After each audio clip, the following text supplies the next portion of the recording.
Медат Бей, салям алейкум. Алейкум салям. Студия хош келдіңіз. Сау болыңыз. Крымско-татарский танец. Я думаю, вы один из наших соотечественников, который посвятил свою жизнь именно ему. Что для вас крымско-татарский танец и как он отображает характер нашего народа? Сказать, что для меня крымско-татарский танец, если я начну рассказывать, я думаю, что у нас эфира не хватит. Вот. Почему я занимаюсь именно крымско-татарским танцем? В детстве я занимался и гимнастикой, и спортивными танцами, и современными, разными народными танцами. Но, конечно же, так как станцует крымский татарин, крымско-татарский танец не станцует никто. И так как будет любить крымско-татарский танец именно крымский татарин, я думаю, тоже любить не будет никто. Некоторые ансамбли преподают разные народные танцы. Но я решил, что любым делом можно заниматься так узкоспециализированно и добиваться, наверное, самых высоких вершин. И если мы будем заниматься разными народными танцами, то, конечно же, я думаю, что ничего особого мы не добьемся. И помимо того, другие национальные танцы есть кому танцевать. Да? Вот. Поэтому я решил заниматься только крымско-татарскими танцами, углубленно и развивать крымско-татарский танец по своим возможностям. А что касается характера нашего народа, как его можно увидеть в нашем танце? Есть определенные, к примеру, у крымских татар, да, мы в танце не имеем права дотронуться до девушки, взять ее за руку. В характере мы показываем то, что на девушку мы смотрим с уважением. Я сейчас вот прям пытаюсь танцевать и вспомнить, что мы делаем во время танца. Девушка должна быть скромная, стеснительная. Прикрываясь марамой. Прикрываясь марамой, да, конечно же. Но я думаю, что на сегодняшний день нельзя сравнить тот крымско-татарский танец, который был раньше, и тот, который сейчас. Буквально недавно мы говорили об этом, и сейчас другая жизнь. Нас окружают совершенно другие люди. Не те, которые окружали наше старшее поколение. Жизнь другая, поэтому меняется характер. Мы становимся немного жестче. И танец тоже? И танец тоже становится немного жестче. Даже я думаю, что взгляд у нынешних танцоров намного жестче. Более дерзкий? Более смелый, более, может быть, немного, я не знаю, может быть, я неправильно скажу, но немного злой. Угу. Но опять же зависит от того, какой танец мы танцуем. Танцуем мы просто мужской танец или танцуем мы танец в паре с девушкой. Детский это танец, либо танец юношей. А какой танец вы больше всего любите танцевать? Крымско-татарский. Да. Я не могу выбрать из крымско-татарских танцев именно тот, который мне больше всего нравится. Любой из наших танцев, он хорош по-своему. Аграва хайтарма. Как можно не любить аграва? Вот как раз таки в этом танце мы показываем темперамент мужчины, характер, нежность, скромность девушки. Явлухуэна. Разве можно не любить явлухуэна? Такой танец существует только у крымских татар. Только там можно так повыпендриваться. Только там может, да, парень показать, на что он способен, что он может сделать ради того, чтобы завоевать сердце девушки. Тум-там наш неповторимый. Сори. Любой крымско-татарский танец, он хорош по-своему. Хорошо, не хотите признаваться, ладно. На самом деле, действительно, в каждом танце есть своя особенность, каждый танец хороший, красив по-своему. И совсем недавно вы принимали участие в одной из программ Краймян Татарс Клаба Меркес, где говорили о региональных различиях танца. Вот для вас вот эта региональная разность, она характеризуется опять-таки характером, либо местом рождения, потому что Крым это, как мы знаем, 3 разных основных рельефа с вашей точки зрения, это больше все-таки характер, Я либо думаю, что, рельеф? конечно же, и характер совершенно другой. Мы даже на сегодняшний день мы поедем в Судак, у нас там другие люди. Мы поедем в Бахчисарай, совершенно другие люди. Характер само собой. Ну и, конечно же, сами движения, конечно, часть движений взята из классики, а часть из народа. Мгм. Если ровная плоскость, то мы танцуем более мелко, мы танцуем более аккуратно. Если это горный, значит у нас есть какие-то прыжки. Потому что все это из народа. Где-то мы перепрыгивали через ручеек, и появилось движение. Понимаете? Вот так появился народный танец. Вы сами представители какой части? Я Тату-Ногай. Тату-Ногай? Смесь, конечно, Большая часть, шикарная. конечно, Бахчисарайская, Севастополь и немного Евпатория. Мгм. Ну, то есть вам все равно, видимо, по темпераменту ближе более активные танцы. Сейчас вообще сложно понять, сейчас сложно различить, да, кто из нас откуда. Ну да. Да, а тем более в танцах. Если это была раньше какая-то разница в региональных танцах, сейчас ее нет совершенно.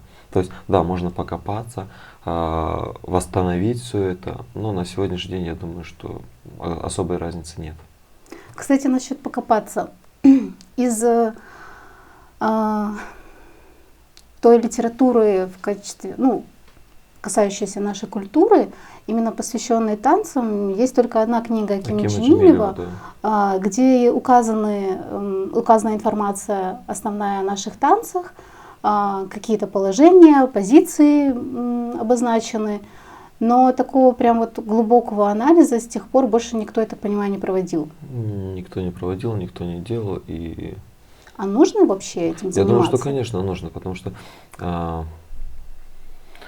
сейчас каждый лепит крымско-татарский танец так, как считает нужным, так, как считает сам нужным. Как ногу поведет. Да. То есть у нас много школ крымско-татарских, Аллаха шукур, и каждая школа преподает практически по-своему. Угу. То есть, да, у нас есть определенные рамки, да? Руки мы держим высоко, кисти у нас открыты в правильном положении, кулаки мы держим все в одинаковом положении, но в каждом движении, основном крымско-татарском, есть различия в разных ансамблях. И нет такой основной, хотя бы брошюрочки даже, я не говорю о книге, хотя бы какой-то брошюрки, в которой было бы написано, как и что нам делать. Мы приспосабливаемся. Нас учили наши учителя. В свое время они что-то добавляли, каким-то образом развивали крымско-татарский танец. Мы взяли все, что могли у своих преподавателей, и сейчас развиваем, добавляем то, что мы считаем нужным. Далее наши ученики, я думаю, будут развивать и добавлять еще. И с каждым поколением танец меняется, развивается, я считаю, что в лучшую сторону. А как вы считаете, среди ваших коллег есть среди них у кого-нибудь такая перспектива создать такую научную работу, возможно, либо кто-то уже, может быть, какие-то шаги делает в этом направлении и, может, даже с вами советуется как-то? Все возможно. Как мне кажется, что именно после появления ансамбля «Атеш» наш крымско-татарский танец и вообще вопросы вокруг крымско-татарского танца, он начал развиваться намного активнее. То есть произошел какой-то бум. И в моем понимании это именно связано с вашей деятельностью и с появлением Атеша. Почему-то раньше такого ажиотажа остальные ансамбли не вызывали. Я этого не наблюдала. Возможно, кто-то сейчас обидится. Но это мои личные наблюдения. Как вам кажется, в чем успех и секрет Атеша? Я на самом деле не могу сказать, что именно с нас это началось, либо нет. До нас было очень много ансамблей. Наш ансамбль молодой, нам всего 5 лет, 6 лет, простите. Нашему ансамблю всего 6 лет, и до нас были ансамбли, но скорее всего это было таким образом. Мы приводим ребенка на танцы, ребенок занимается, и раз в год показываем отчетный концерт для родителей. Что сделали мы? Во-первых, мы, наверное, одни из первых, кто завели Инстаграм для ансамбля. И мы начали выкладывать. Мы стали все показывать в соцсетях. Мы, наверное, один из первых ансамблей, которые стали именно часто участвовать в различных конкурсах. В последнее время мы приезжаем на конкурсы, да, там уже появляются какие-то крымско-татарские коллективы. Но чаще всего мы приезжаем, и из крымско-татарских бываем только мы. Вы знаете, сейчас немного опять уйду с темы. Меня так воспитывали, что когда ты выходишь из дома, ты представляешь свою семью. Когда ты выезжаешь за пределы Крыма, ты представляешь свой народ. Да. И мы часто выезжаем за пределы Крыма, мы участвуем в различных международных конкурсах. И каждый раз, готовясь к такому конкурсу, мы понимаем, что мы представляем не только свой ансамбль, мы представляем весь народ. И часто бывает так, что на конкурсе участвуют 3-4 тысячи танцовщиков, и большинство из них в первый раз видят крымских татар вообще. Кто-то слышал из политики, кто-то вообще не слышал о крымских татарах. И наша задача победить, занять первые места, чтобы нас запомнили, и чтобы нас, крымских татар, запомнили как сильных. Как победителей. Да, как победителей. Так я воспитываю своих учеников, и мы тщательно готовимся к каждому выступлению. Конечно же, мы это все выкладываем, рассказываем своим подписчикам. Наверное, вот только таким образом после нас, может быть, неправильно будет сказано, начали делиться в соцсетях и остальные ансамбли. Ну, и вам сейчас кажется, что это какой-то бум. Нет? Я немного дополню свой вопрос, имея в виду, что Атеш создал бум. Да, конечно, мы помним о том, что был и, скорее всего, продолжает существовать ансамбль в Чансу. Нет? Насколько я знаю, нет. Есть ансамбль Тесселе, есть ансамбль Джемиле, которые многие на протяжении долгого времени действительно обучали огромное количество детей и были на слуху. Но это были ансамбли, которые направлены на якобы небольшое количество детей, которые в дальнейшем, возможно, танец выберут как свою дальнейшую профессиональную деятельность. Складывалось такое впечатление. А те же создает впечатление ансамбля, который хочет научить танцевать весь крымско-татарский народ. И подтверждение этому ваше огромное количество филиалов, что вызывает огромную благодарность у людей, которые не могут привозить своих детей в столицу, в Симферополь. Это Харасу-Базар, это Буюк-Онар, это Бахчисарай, Эски-Харам. Эски-Харам, это даже Новороссийск. Какие еще филиалы я забыла? Есть еще в микрорайоне Каменка филиал, а здесь в Симферополе. Ну и в ближайшее время откроется еще пару филиалов. Аллах версену, пусть так и будет. Именно это я имела в виду, что вот этот танцевальный бум создался благодаря вашей активности в регионах. Как там происходит работа? Как вы это контролируете?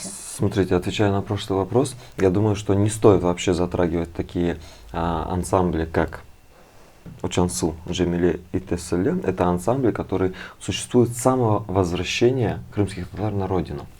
Вот. Это 3 ансамбля, которым, в принципе, даже не нужен был пиар, их знали все, их знал весь народ. Мы говорим о тех ансамблях, которые появились немного позже, которые появились в течение последних 10 лет. Появилось очень много ансамблей молодых, как в самом Симферополе, так и за пределами Симферополя. Каждый раз, выкладывая какой-то новый сторис или какую-то публикацию, мне в комментариях либо в директ пишут очень много людей. А у нас? Да, когда откроете в Джанкой, а когда откроете в Нижнегорске, а когда же вы доедете до Ялты? И вот таким образом мы открывали филиалы. То есть я вижу, что очень много часто просят открыть в Октябрьском. Хорошо, я собираю всех тех людей, которые мне писали, а я все скриню, я все записываю, я все сохраняю. Просили? Да, приходите. Да, обзваниваю. И именно эти люди нам очень сильно помогли сделать рекламу, помогли собрать людей, помогли найти помещение. Вот. И поэтому туда мы отправляем подготовленных тренеров, Мгм. подготовленных хореографов. Это обязательно должен быть человек, обучающийся в университете культуры, либо уже окончивший университет культуры, а человек, который достаточное время прозанимался у нас в ансамбле, который прошел хорошую стажировку и далее как Свой человек. свой человек, как руководитель. Потому что у нас в ансамбле есть свой почерк, так скажем, свой характер, свой почерк. И вот именно по определенной схеме мы преподаем детям урок. И любой из преподавателей с любого филиала может поехать в другой филиал нашего ансамбля и спокойно проведет занятия, потому что мы знаем, Мгм.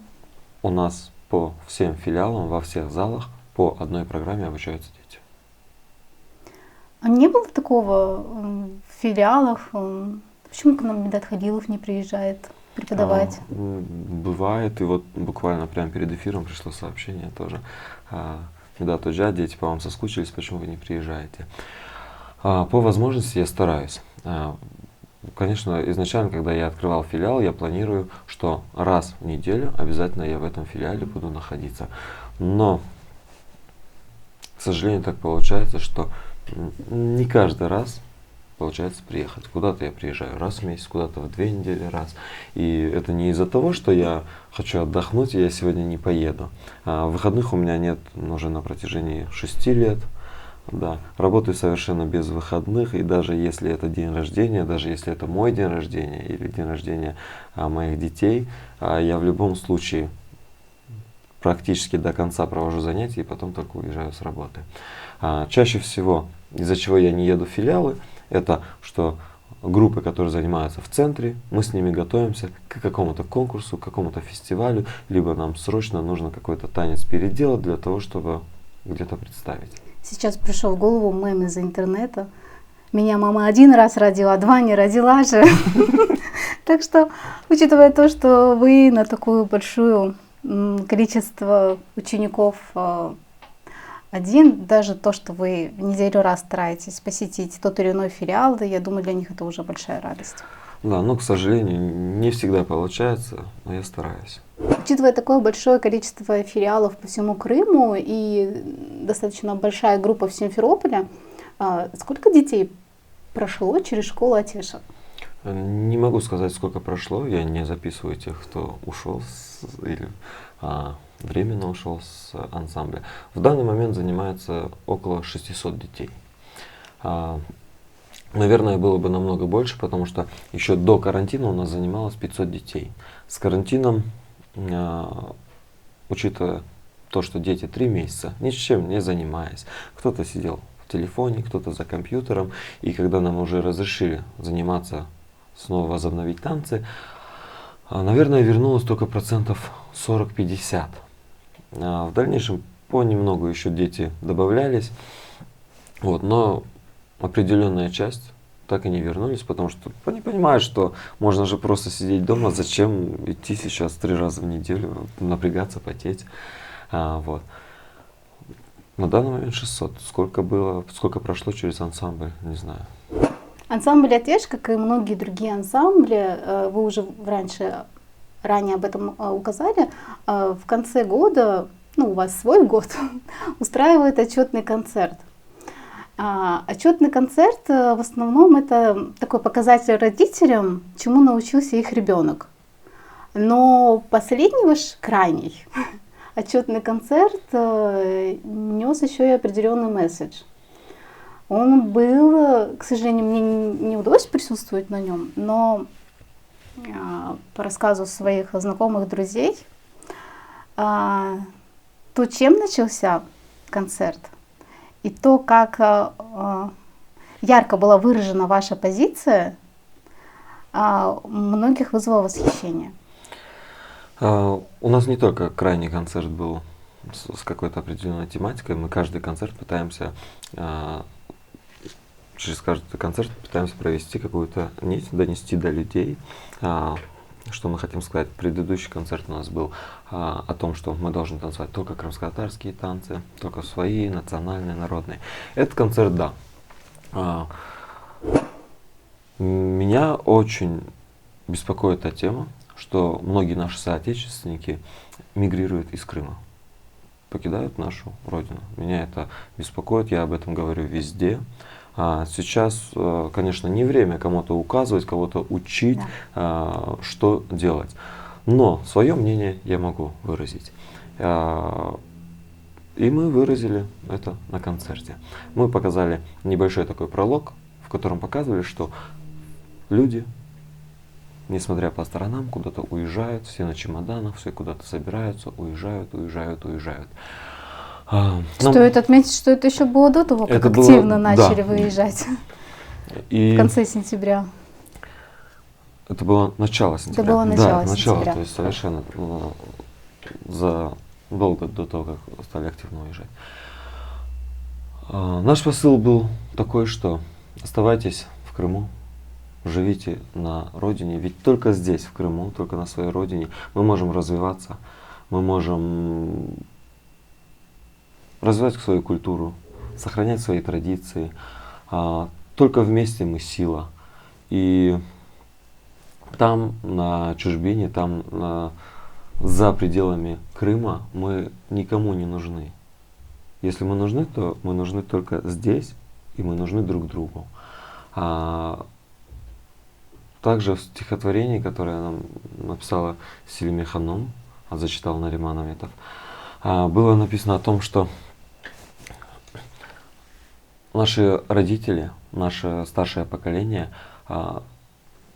бросили все в местах проживания, в местах ссылки, бросили дома, бросили работу, бросили машины, оставили всех своих соседей, друзей и готовы были совершенно на все для того, чтобы вернуться на родину. На голую землю. На голую землю, приехать в никуда, но главное на родину.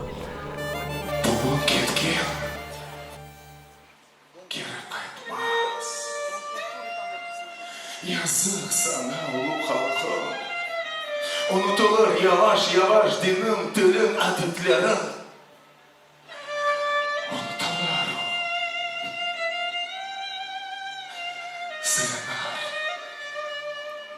Duygu, ruhun, kırımlığın.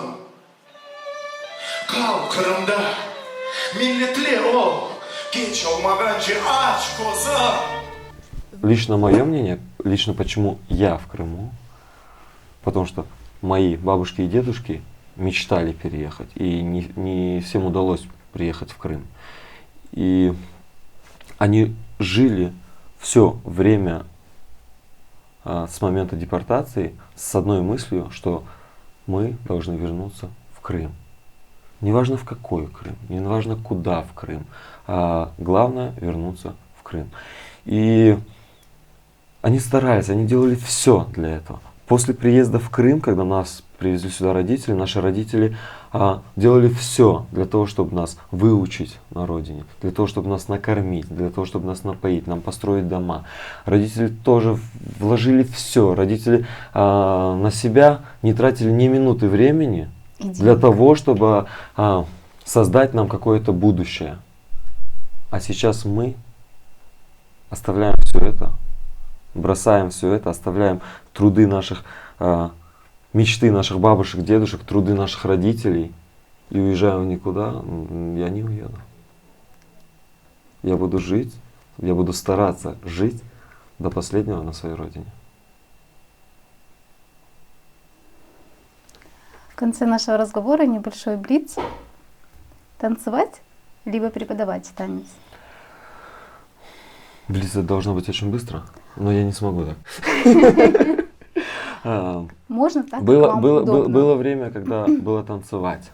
Но, наверное, я стал преподавать, потому что уже не танцевать. Интересный ответ. Зная наш народ, вот так вот очень близко с ним общаясь и каждый день сталкиваюсь с его представителями, какая черта нашего народа больше всего вызывает у вас какое-то раздражение, может быть даже злость? На что вы больше всего злитесь? На какую черту? Я люблю свой народ, мне все нравится в нашем народе. Сплетни. Вообще чеклер. Ну, есть такой грешок. И самое главное это пунктуальность. М. Хорошо, какая черта нашего народа вас восхищает? Наверное, сплоченность, дружность и вот это то, что мы должны быть все вместе, мы только вместе мы сила. Но, к сожалению, это все происходит, когда что-то рушится на наш народ. Когда у нас какие-то проблемы, мы вместе, мы друг другу помогаем, мы стараемся собраться. А когда у нас все хорошо, мы друг о друге не думаем. Это ответ сразу на два вопроса. Да. И последний вопрос. Что для вас Крым? Крым — это, наверное, то, ради чего стоит жить, то, где стоит жить, и то, что невозможно не любить. Sağ olunuz. Sağ ol, razı olsun.